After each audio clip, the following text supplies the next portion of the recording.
Biaya saham preference diperhitungkan sebesar tingkat keuntungan yang diisyaratkan oleh pemegang saham preference. Biaya saham preference berupa dividen yang besarnya tetap.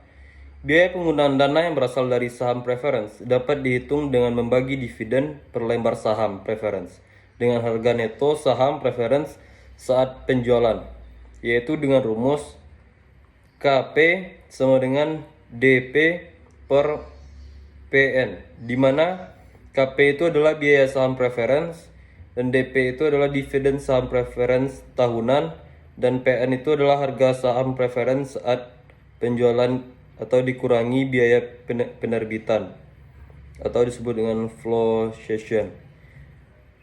flotation cost jika ada. Selanjutnya itu di bagian D, biaya saham biasa atau disebut dengan cost of equity.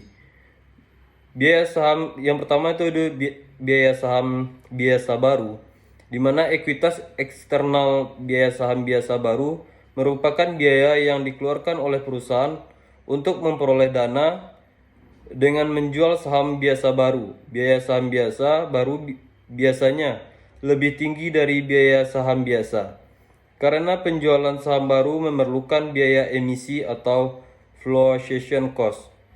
Biaya emisi akan mengurangi penerimaan perusahaan dari penjualan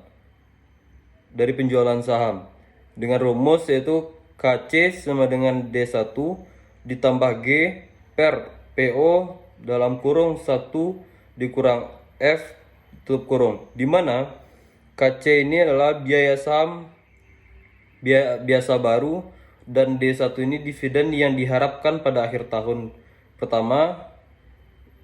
P itu harga jual saham biasa baru, G itu pertumbuhan dividen saham per tahun atau disebut dengan growth, F itu flotation cost. Selanjutnya itu nomor 2 ada biaya saham biasa, di mana ekuitas internal biaya saham biasa atau cost of common stock sama dengan biaya laba ditahan, merupakan tingkat pengembalian yang diminta oleh pemegang saham biasa perusahaan dengan rumus model Gordon, yaitu KC D1 per PO ditambah G. Contoh, PT ABC mengeluarkan saham biasa yang laku dijual 4.000 per lembar. Dividen yang direncanakan akan dibayar sebesar 160 perak per lembar dengan pertumbuhan atau growth dividen 8% per tahun.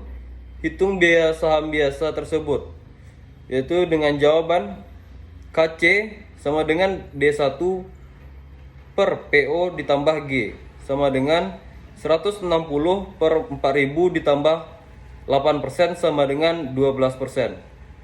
Sekian presentasi dari saya. Assalamualaikum warahmatullahi wabarakatuh.